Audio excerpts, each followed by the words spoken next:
오늘 우리에게 주시는 주님의 말씀은 출애굽기 2장 23절에서 25절까지의 말씀입니다. 구약성경 두 번째 책입니다. 출애굽기 2장 23절에서 25절까지의 말씀을 우리가 한 목소리로 같이 읽도록 하겠습니다. 같이 읽겠습니다. 여러 해 후에 애굽 왕은 죽었고 이스라엘 자손은 고된 노동으로 말미암아 탄식하며 부르짖으니 그 고된 노동으로 말미암아 부르짖는 소리가 하나님께 상달된지라. 하나님이 그들의 고통 소리를 들으시고 하나님이 아브라함과 이삭과 야곱에게 세운 그의 언약을 기억하사 하나님이 이스라엘 자손을 돌보셨고 하나님이 그들을 기억하셨더라. 아멘.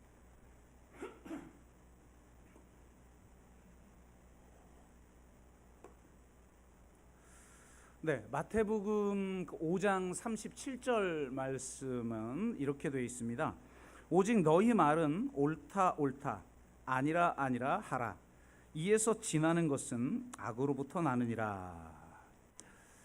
새 번역 성경은 이렇게 되어 있는데요. 너희는 예 할 때는 예라는 말만 하고 아니요 할 때는 아니요라는 말만 하여라. 이보다 지나치는 것은 악에서 나오는 것이다. 네, 송기로 원장이 이 구절을 이렇게 풀었더라고요.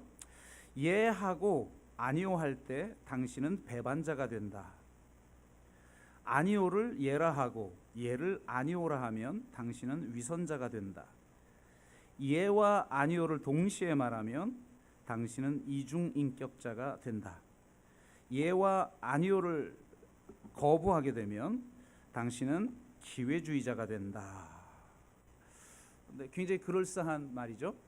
원래 이 5장 37절 말씀은 맹세와 관련된 말씀이에요. 그래서 맹세의 본질이 무엇인가에 대해서 우리에게 제시해주고 있지만 보편적 윤리도 우리에게 제시해주고 있는데요. 아니라 할 때 아니라 하고 예라고 해야 할 때 예라고 할 줄 알아라. 이 말씀의 핵심 메시지인 것이죠. 예와 아니요 중 어느 하나만 선택하는 삶이 아니라 함께 붙들어야 하는 동시에 예라고 해야 할 때는 예라고 하고 아니요라고 해야 할 때는 아니요라고 하는 삶을 살아야 한다라고 하는 메시지를 우리에게 주고 있습니다. 오늘 본문 말씀은 출애굽의 근본 동기에 대한 말씀인데요. 여기에도 예와 아니요 차원이 동시에 나타나고 있습니다. 오늘 본문 말씀은 제가 예전에 왜 더블어스 버전 3.0인가 라고 하는 주제로 설교할 때 이 구절을 본문으로 삼았었는데요.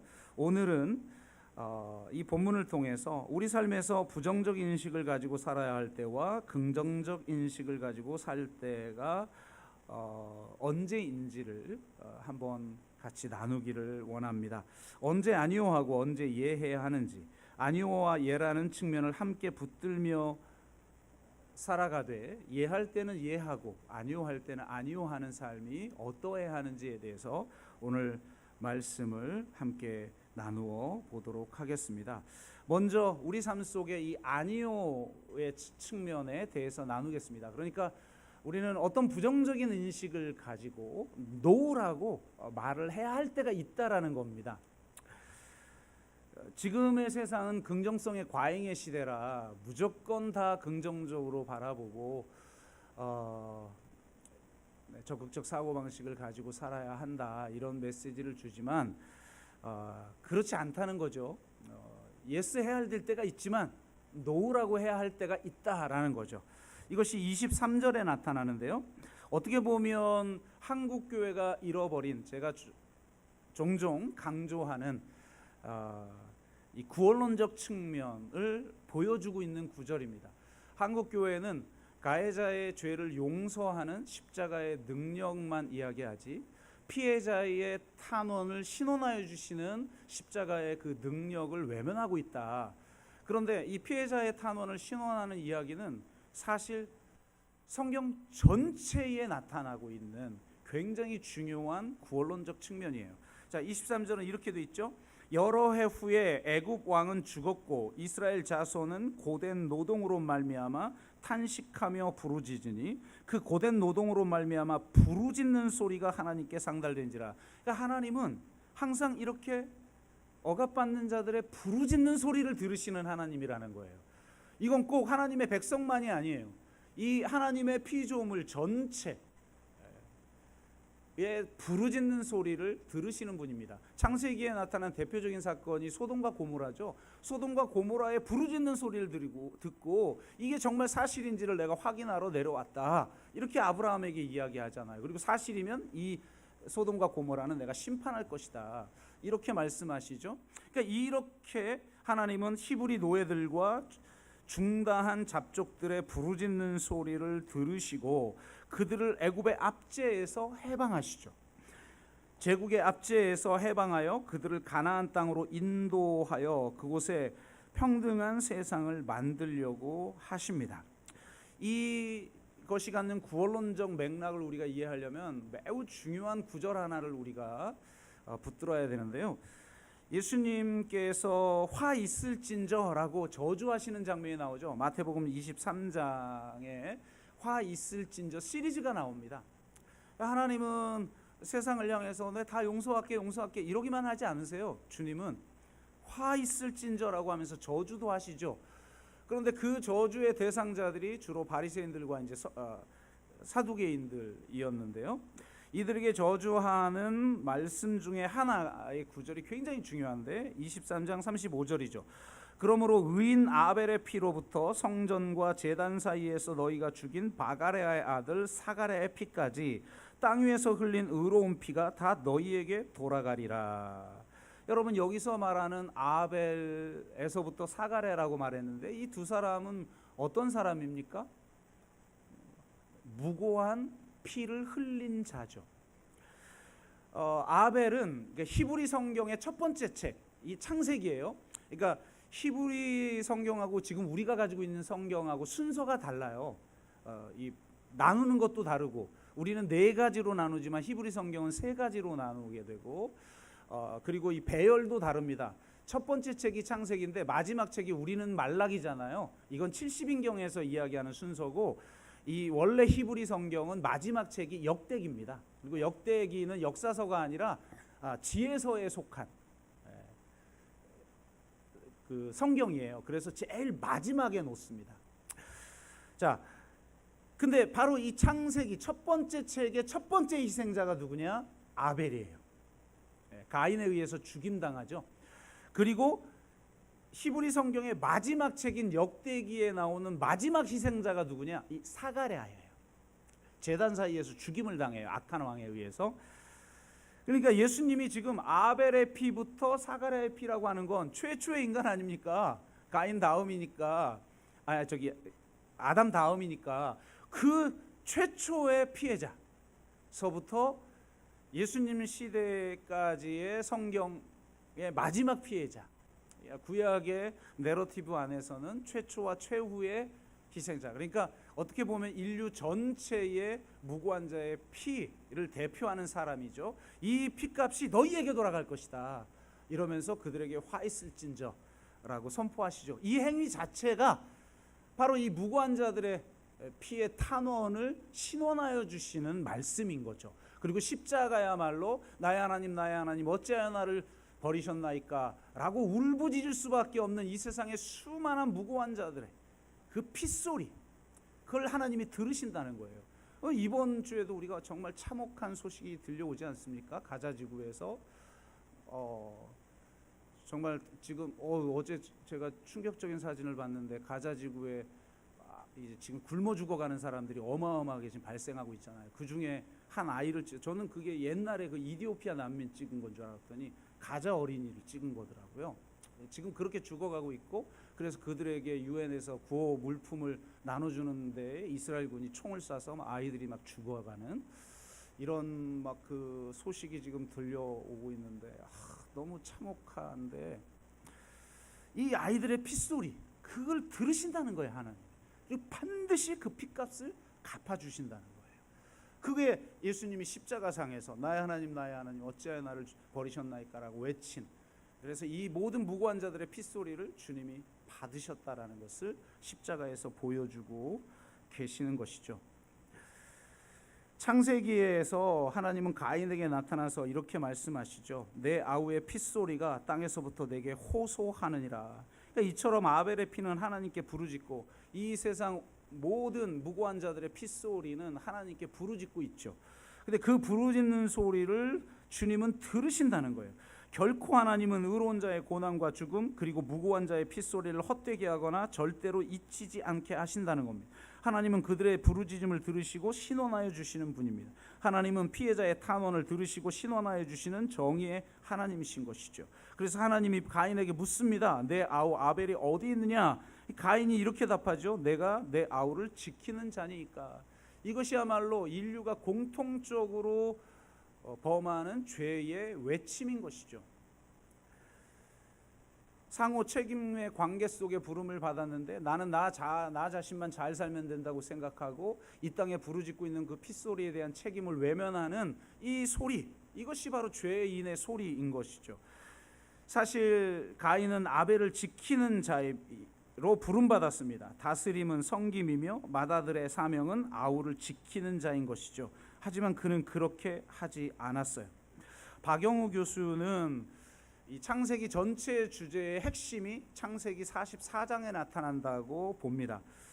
요셉의 형들이 이집트로 내려갔을 때 요셉의 계략에 의해 막내 아들 베냐민이 은잔을 훔친 범인으로 지목되어 죽거나 노예가 되게 생겼을 때 유다가 베냐민의 죄를 대신 지겠다고 나서죠. 자신을 죽이거나 아니면 자신을 노예로 삼고 베냐민은 풀어달라 이렇게 나섭니다. 가인은 내가 아우를 지키는 자니까 라고 반문했지만 유다는 내가 아우를 지키는 자니이다 라고 답한 거죠. 그렇기에 창세기의 하이라이트가 바로 이곳이라고 말을 합니다. 이 장면을 통해서 장남이 아니었던, 유다는 장남이 아니잖아요. 그런데 이 장남으로서 해야 할 내 아우를 내가 지키는 자입니다 라는 고백과 실천을 통해서 그가 장자의 지위를 얻게 되고, 이제 구원의 스토리는 장자가 아닌 유다를 통해서 장자를 통해 일어나는 구원의 이야기가 이어지게 됐다는 거예요. 이것은 유다의 자손이신 예수 그리스도의 십자가까지 연결되어지는 것이죠. 죄 없으신 예수님께서 우리의 죄를 대신해 십자가를 지십니다. 그렇기에 로마서 8장 29절은 예수님을 맏아들이다라고 말을 합니다. 다른 말로 하면 아벨을 지키는 자요 아우를 지키는 자시라는 것이죠. 이 땅에 아벨처럼 무고하게 흘린 모든 핏소리의 탐언을 들으시고 그들을 신원하여 주시는 하나님이에요. 그런 분이니까 우리의 고통을 아시는 거죠. 내 아픔을 아시는 거죠. 내적 치유 수양에서 가장 중요한 게 내 죄의 문제만을 해결하는 게 아니에요. 내 상처, 내 아픔 치유하시고 그걸 아신다는 것. 십자가를 통해서 하나님이 그 아픔을 받아들이셨다라는 걸 내가 경험할 때 우리에게 치유가 일어나는 거거든요. 지극히 작은 자들과 피조 세계를 돌보는 자라는 의미가 이 맏아들이라는 단어에 담겨 있는 것입니다. 예수 그리스도를 통해 구원받은 자들도 이 정체성을 이어가야 하는 것이죠. 여러분은 모두 아우를 지키는 자로 부름받은 줄로 믿습니다. 이 땅의 모든 신음소리를 듣고, 심지어는 그 내 내면의 신음소리이기도 하죠. 우리는 내 내면의 신음소리를 듣고 내 내면의 아이를 보살피고 돌봐야 하는 사명을 가진 사람들이에요. 그런데 이 세상의 모든 피조물들의 특히 지극히 작은 자들의 이 탄식 소리, 부르짖는 소리, 이 핏소리를 듣고 그거에 내가 아우를 지키는 자니다라고 반응하는 자가 그리스도인이에요. 내가 저 세월호 유가족들의 아픔과 무슨 상관이 있죠? 내가 가자지구 어린아이들의 죽음과 무슨 상관이 있죠? 난 내가 축복받고 하나님께 축복받고 잘 먹고 잘 살면 되죠? 이건 그리스도인이 아니에요. 예수를 믿어도 저는 그리스도는 아니라고 봐요. 진짜 그리스도인은 십자가를 통해서 예수님이 무엇을 위해 오셨는지를 바로 알고 그 십자가의 은혜 속에서 은혜에 책임 있게 반응하는 삶을 살아가는 거예요. 그래서 나 혼자 축복받고 잘 사는 삶은 그리스도인의 삶이 아니고 이 땅에 이 부르짖는 소리를 듣고 그 부르짖는 소리에 반응하는 삶을 살아가는 것이 그리스도인의 삶인 것입니다. 그러므로 그들의 부르짖는 소리를 들을 줄 아는 감수성을 가져야만 해요. 세상 모두가 평안하다 평안하다라고 노래하며 모두가 예라고 할 때 하나님의 아니요를 붙들 줄 알아야 합니다. 도구적 이성, 좀 전문적 용어를 쓸게요. 도구적 이성만을 작동시켜 세상과 타협하고 세상에 적응하며 유용성과 효율성만을 추구하는 삶이 아니라 비판적 이성을 작동시켜 세상의 가치에 문제 제기하며 세상의 질서에 균열을 내고 대안을 제시하며 하나님의 샬롬을 실현하는 삶을 살아야 하는 것입니다. 공평과 정의라는 시각을 가지고 부정적 인식을 가질 때 비가시화되어 있고 비가청화되어 있는 가난한 자들, 소외된 자들, 고통당하는 자들, 약자와 소수자들, 허무에 굴복한 자들 혹은 무고한 피를 흘리는 존재들의 부르짖음을 들을 수 있게 되어지는 것입니다. 그 부르짖음을 듣고 자유와 해방을 위해 공평과 정의를 실천하는 삶을 살게 되는 것이죠. 그렇기에 그리스도인은 세상에 대해 부정적 인식을 가질 줄 알아야 합니다. 물론 세상에 잘 적응하고 세상 속에서 선한 영향력을 끼치는 삶을 살아야 하지만 동시에 부정적 인식을 가지고 이 세상의 문제가 무엇인지를 간파하여 이 당연하다고 생각하는 세상의 가치와 질서에 균열을 내고 새로운 대안을 제시하는 삶을 살아야 돼요. 이 세상에 대해 노라고 할 줄 아는 그리스도인이 되어야 할 줄로 믿습니다. 그리고 바로 이 부정적 인식이야말로 우리에게 사명을 주는 거예요. 여러분, 사명이 무엇입니까? 사명이 무엇인지를 발견하는 방법이 5P입니다. 5개의 P자로 시작하는 단어인데 첫 번째가 패션이에요. 열정. 그 일만 하면 시간 가는 줄 모르는 일들이 있죠. 그 일이 내 사명이에요. 두 번째는 프로덕티비티인데요. 생산성이에요. 그러니까 어떤 일을 하면 다른 일보다 더 생산성이 높은 사명이죠. 높은 일, 그 일이 내 사명이에요. 여러분, 하면 할수록 안 되는 일로 하나님이 사명을 감당하게 했을까요? 셋째는 포제션이에요. 소유입니다. 남들보다 더 많이 가진 것이 있다면 그것이 사명이에요. 사람들이 착각하는 경우가 있어요. 남들보다 더 많이 가지면 내가 그걸 하나님의 축복이라고 생각해요. 아니에요. 축복이 아니라 사명이에요. 꼭 돈을 더 많이 가지지 않아도 되죠. 재능을 더 많이 가진 사람이 있어요. 어떤 사람은 그냥 그 사람 옆에만 있으면 편안한 사람 있죠. 쉼을 주고 안식을 주고 기쁨을 주고 항상 웃는, 미소를 더 많이 가진 사람이 있어요. 그것이 내 사명인 거예요. 어떤 사람은 지식을 더 많이 가진 것이면 그 지식으로 섬기는 거죠. 그게 내 사명이에요. 하나님은 때로는 그리스도인에겐 잘 안 그러시긴 하는데 돈을 주실 수가 있죠. 그럼 여기서 말하는 부자는 몇 대에 속하는 이 정도의 부자를 말하는 거죠. 그럼 그게 내 사명이고 그걸로 이 세상을 변화시키는 일에 내가 헌신해야 되죠. 넷째는 포지션이에요. 자리입니다. 내가 왜 이 자리 혹은 이 지위에 있는지를 아는 자가 사명자입니다. 지금 이 자리에 있게 하신 하나님의 뜻이 무엇인지를 아는 자를 사명자라고 말을 합니다. 여러분이 심지어는 지금 이 자리에 앉아서 예배를 드리는 이유를 아는 자가 사명자예요. 마지막으로 페인인데요. 분노와 아픔이에요. 어떤 결핍, 왜곡, 불의를 보고 아프고 분노가 일어난다면 그것이 여러분의 사명입니다. 어떤 상태와 사람만 보면 아프고 그런 상황을 만든 이 상황에 대해서 분노를 느끼는 것들이 있죠. 어떤 사람은 하나님을 알지 못하는 사람을 보면 아프고 그런 상황에 분노가 일어나죠. 복음을 전해야 돼요. 어떤 사람은 이 세상에 약자와 소수자를 바라보면서 아프고 그런 상황에 그런 구조적 악에 대해서 분노를 느낀다면 사회활동가가 되어야 하는 것이죠. 그러니까 그게 바로 우리의 사명인 것입니다. 그런데 실상 이 첫 번째 요소인 패션과 페인은 동전의 양면입니다. 그리고 실제로 이 패션이라는 단어는 열정이라는 뜻과 순환이라는 뜻을 동시에 가지고 있습니다. 영화 패션 오브 크라이스트가 있죠. 이게 크라이스트의 열정이 아니에요. 그리스도의 순환이죠. 그러니까 패션은 곧 순환을 의미하기도 하는 거예요. 저는 하나님의 사랑은 열정과 아픔으로 드러난다고 믿습니다. 하나님의 열정이 곧 하나님의 고통이죠. 이 땅에 부르짖는 소리를 들으시고 아파하시는 하나님. 근데 그 사랑의 열정 때문에 그 아픔에 반응할 수밖에 없는 분이 바로 우리의 하나님이신 거죠.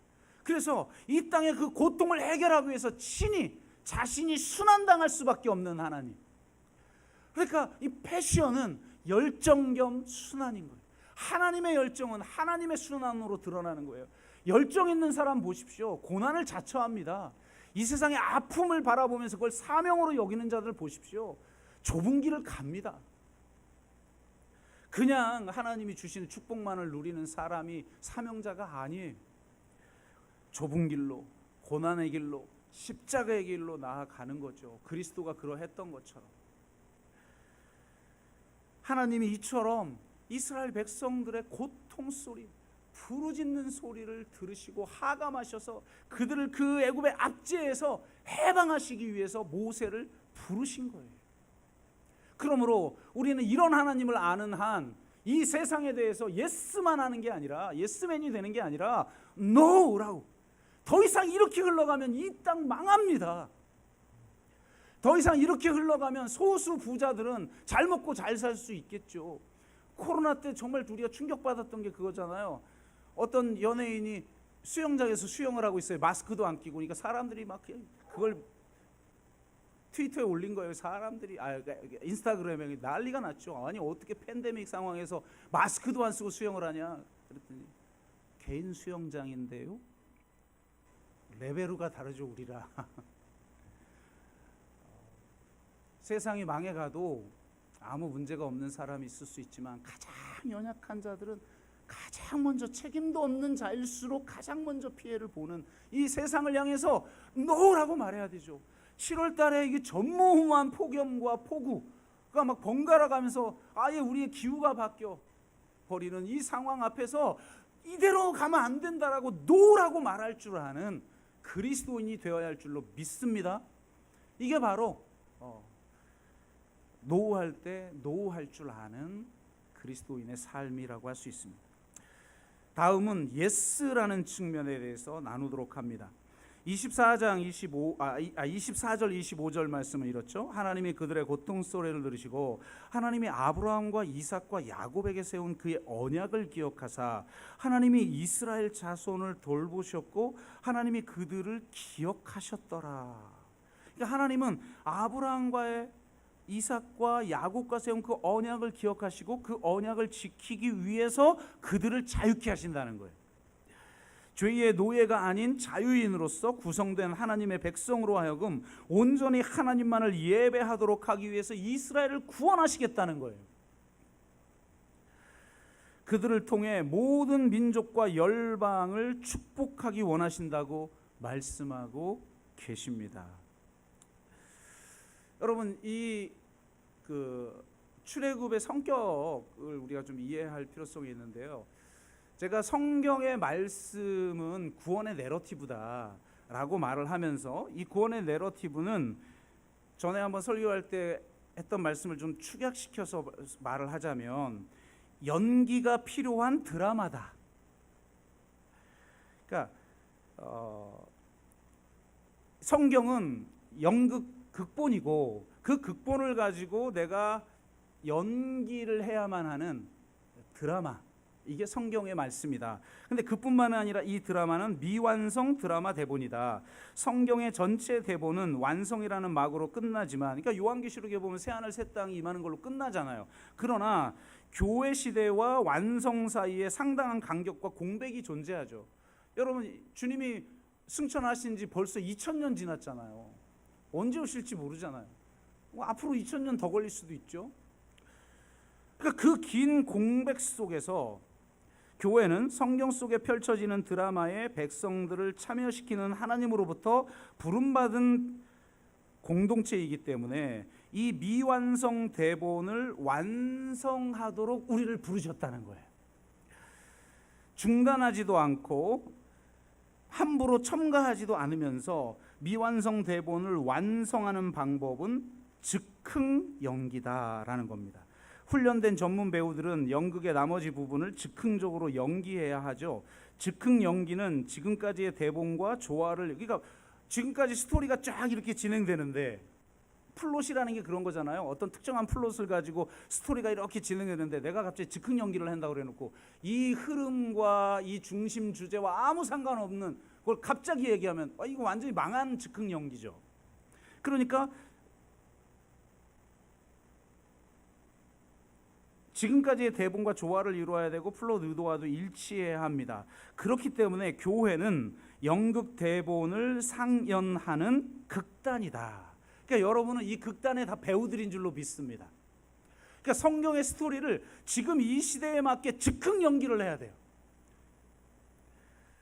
모두가 한 팀이 되어 구원 이야기를 실행하고 구현하며 현실화하고 상연화하고 연기하는 것이죠. 교회는 성경이라는 연극 대본은 완성된 것이 아니며 혹은 기계적으로 따라해야 하는 대본도 아니에요. 대본이 기본 골격을 제공하지만 연기자는 그 대본을 기초로 해서 현장에 맞게 즉흥적으로 연기를 해야 하는 거예요. 그러니까 우리는 성경을 먼저 알아야겠죠. 대본도 몰라.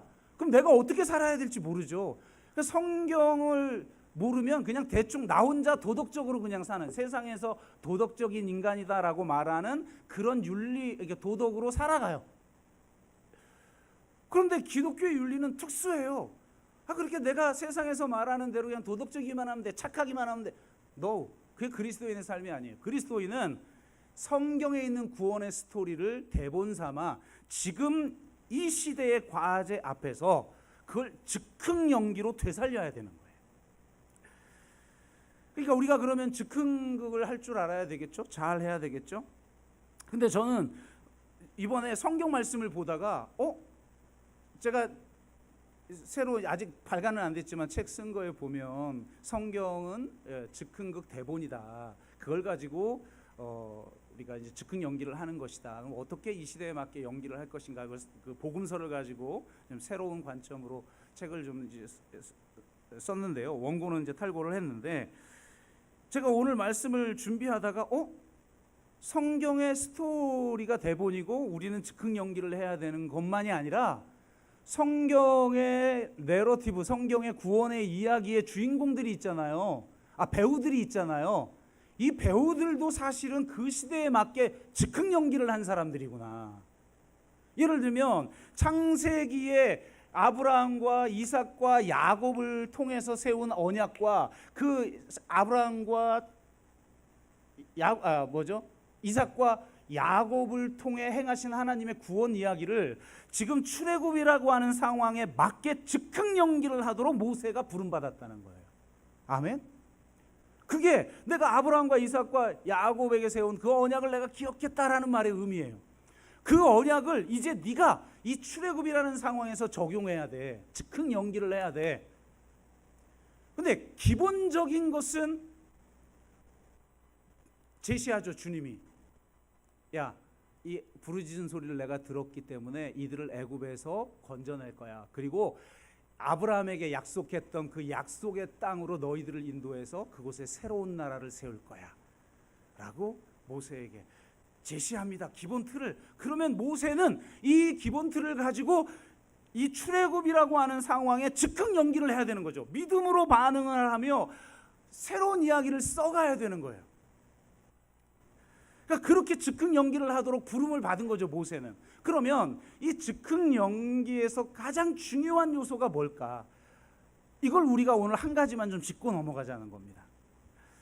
즉흥 연기에서 가장 중요한 요소가 yes and라고 하는 원리예요.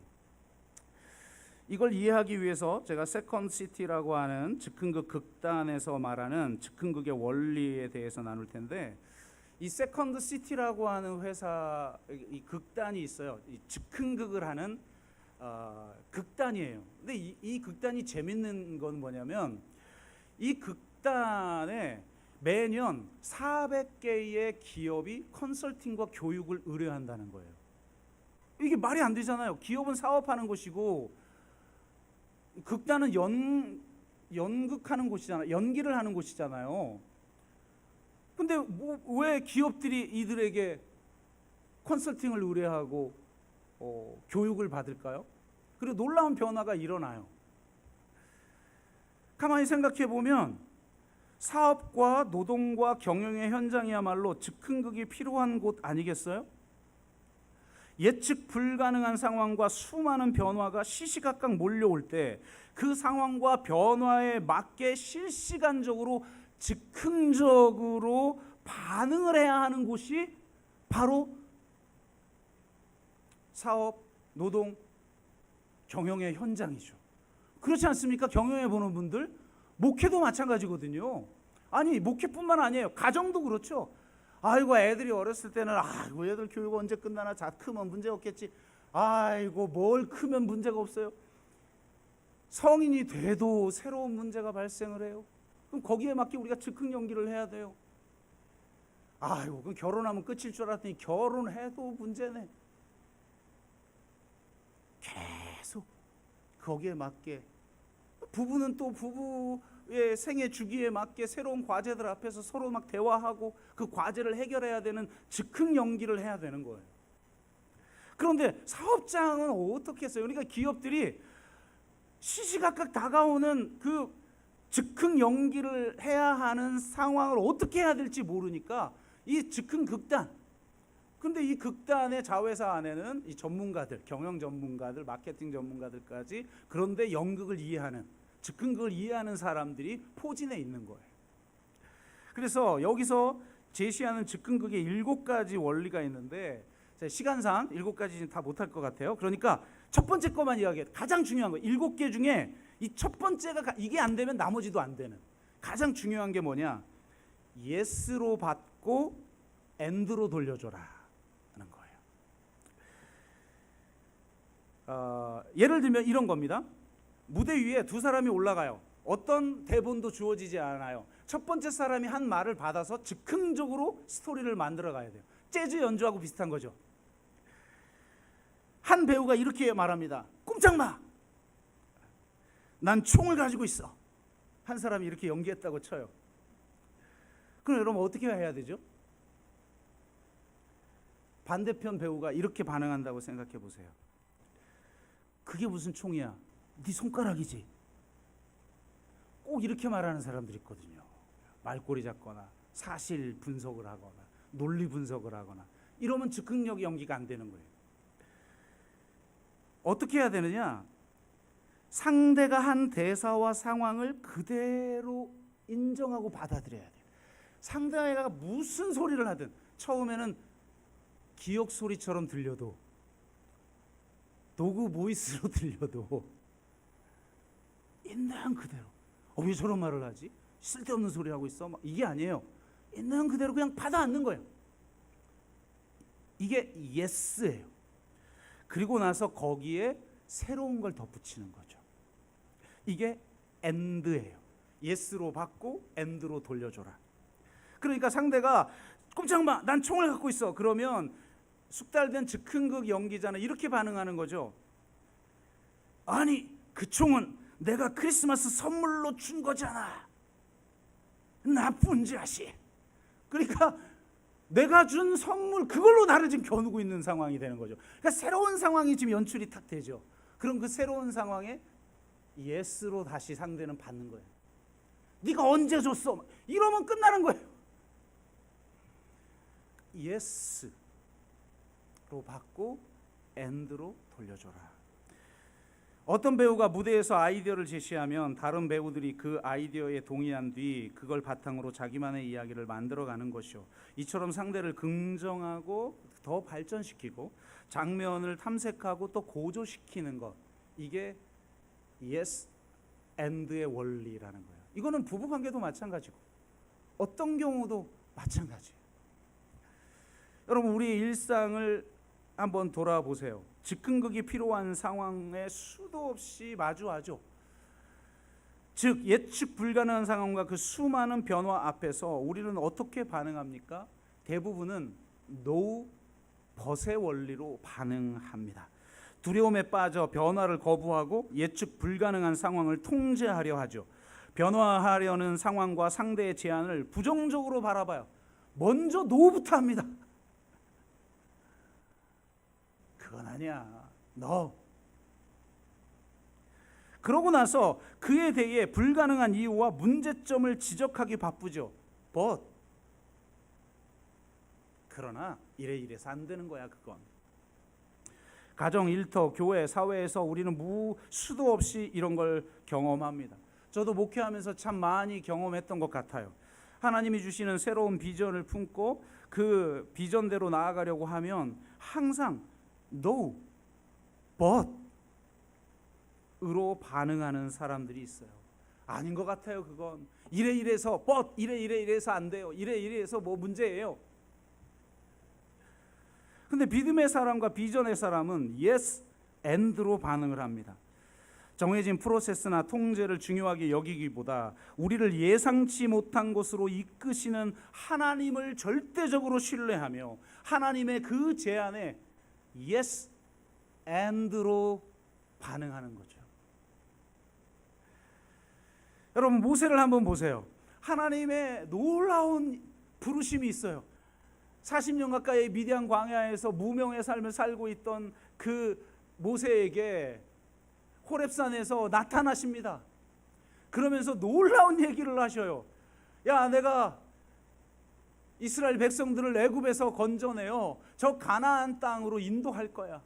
그곳에서 이 세상과 다른 새로운 세상, 새로운 나라를 세울 거야. 하나님이 내가 이스라엘의 부르짖는 소리를 들었어. 그러니 내가 하감하여 그들을 해방할 거야.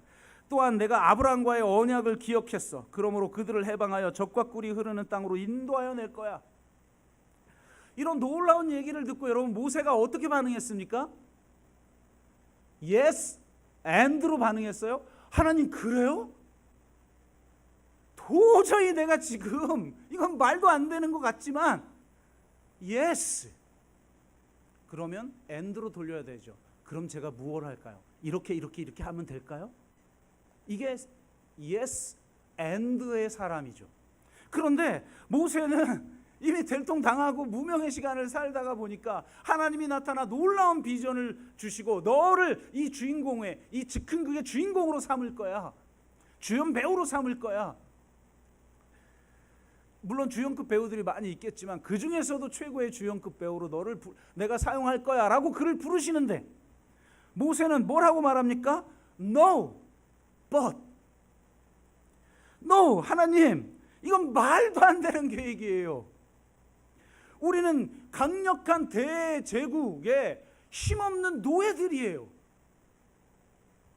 그런데 우리들은 애굽에서 우리를 해방하라고 하는 그 운동에 동참하라고요?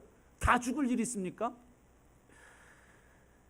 가나안 땅을 주시고 거기에 자유로운 백성을 통해 평등의 나라를 세우시겠다고요? 그런 허황된 꿈이 어디 있어요?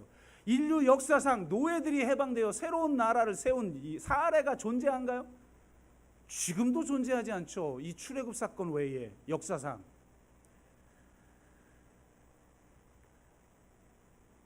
그러면서 그건 불가능한 꿈이에요. No 라고 말한 뒤 but 안 되는 수많은 이유와 문제점을 이야기하기 시작합니다. 다 맞죠? 여러분, 문제 제기하는 사람들의 말을 들으면 틀린 말이 아니에요.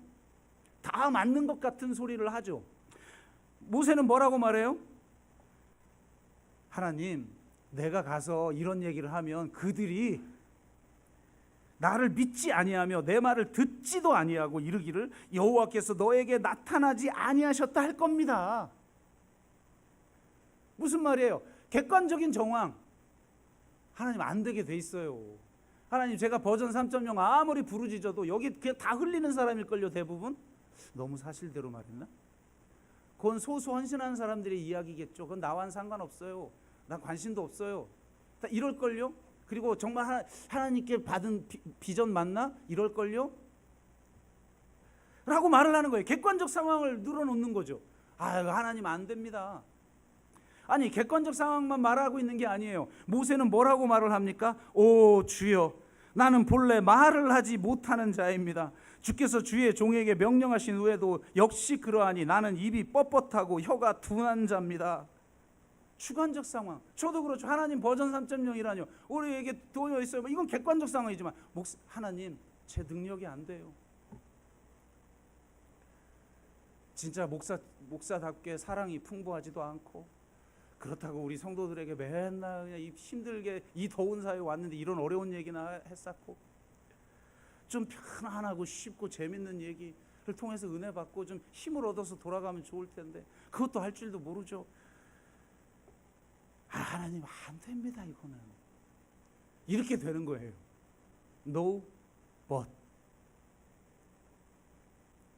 그런데 정말 놀라운 것은 환경을 탓하고 자신의 연약함을 탓하며, 그러니까 세상에 대해서 노를 해야 되는데 많은 사람들은요 자기에게도 노를 하고 하나님에게도 노를 해요. 이게 문제라는 거예요. 세상에 대해서 노해야 할 걸 하고 하나님의 비전 앞에, 하나님의 역사하심 앞에, 하나님의 이끄심 앞에 내가 신뢰하고 예스해야 할 때 우리는 노한다는 거죠. 그러면서 세상에 대해서는 예스하면서 그냥 세상에 맞게 그냥 잘 적응하고 살아가요. 근데 그게 아니라는 거예요. 그런 자에게도 하나님은 놀랍게도 이게 즉흥극이 끝나버리는 거 아니에요. 모세가 안 된다는데 뭘 어떻게 하자는 거예요. 출애굽의 역사가 끝장날 판이에요. 그런데 놀랍게 이런 상황에서도 하나님은, 즉흥극의 대가이신 하나님은 아무리 절망적인 상황으로 인간이 몰고 가도 다시 새로운 역사를 시작하시는 하나님이 yes and로 반응합니다. 이스라엘 백성들이 믿지 아니할 것이라고 하자, 그래? yes? 그렇구나. and. 그러면 내가 세 가지 표적을 보여줄 테니까 가서 보여줘. 그러면 그들이 믿을걸? 잠만 말고 가. 저 같았으면 그랬을 텐데. 그래? 그러면 세 가지 표적을 행하도록 할 테니까 그 표적 행하면 믿을걸? 하나님 제 입이 뻣뻣해가지고 저는요 지도자로서는 자격이 없어요. 그랬더니 그래? and. 그럼 너를 지금 찾아오고 있는 말 잘하는 네 형 레위 사람 아론을 너의 동역자로 삼으면 되겠네. 이렇게.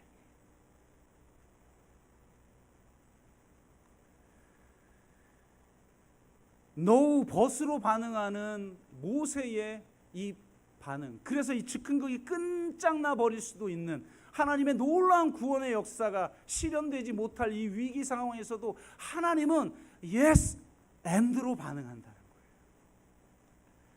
여러분의 부부 관계 속에서, 일터 속에서, 사회 관계 속에서, 교회 공동체 속에서 하나님이 여러분에게 사명을 주시고 이 세상에 대해서 노하면서 이 세상에 새로운 세상을 만들도록 여러분 부르시고, 여러분의 일터에서 여러 관계에서 교회를 통해서 여러분이 지금 그 사명을 감당하고 있는데, 그 감당할 때 하나님의 그 뜻 앞에 yes 그리고 and로 반응하시는 분들이 되시기를 주의 이름으로 축복합니다. 말씀을 맺습니다. 이 세상의 가치와 질서에 대해서 노라고 말할 줄 아는 그리스도인이 되십시오. 아벨의 핏소리를 들을 줄 아는 감수성을 가지고 비판적 이성으로 현실을 비판하고 현실에 균열을 내며 대안을, 하나님의 샬롬을 실현할 수 있는 대안을 만들어가는 그리스도인이 되시기를 주의 이름으로 축복합니다. 반대로 하나님의 꿈과 비전 앞에서 예스라고 말할 줄 아는 그리스도인이 되십시오. 하나님의 제안에 우선 예스로 반응하며 하나님을 향한 신뢰를 보여주고 그것을 발판 삼아 자유롭고 책임 있게 and로 하나님께 돌려주는 분들이 되시되, 우리 같은 공동체 내에서도 가정에서도 가까운 사람의 자극과 제안에 우선 예스로 받고 그 다음 and로 돌려주시기를 바랍니다. 그를 통해서 하나님의 즉흥극, 하나님의 새로운 구원의 이야기를 지금 여기서 경험하는 저와 여러분 되시기를 주의 이름으로 축복합니다. 우리가 한번 같이 찬양하고 기도하겠습니다.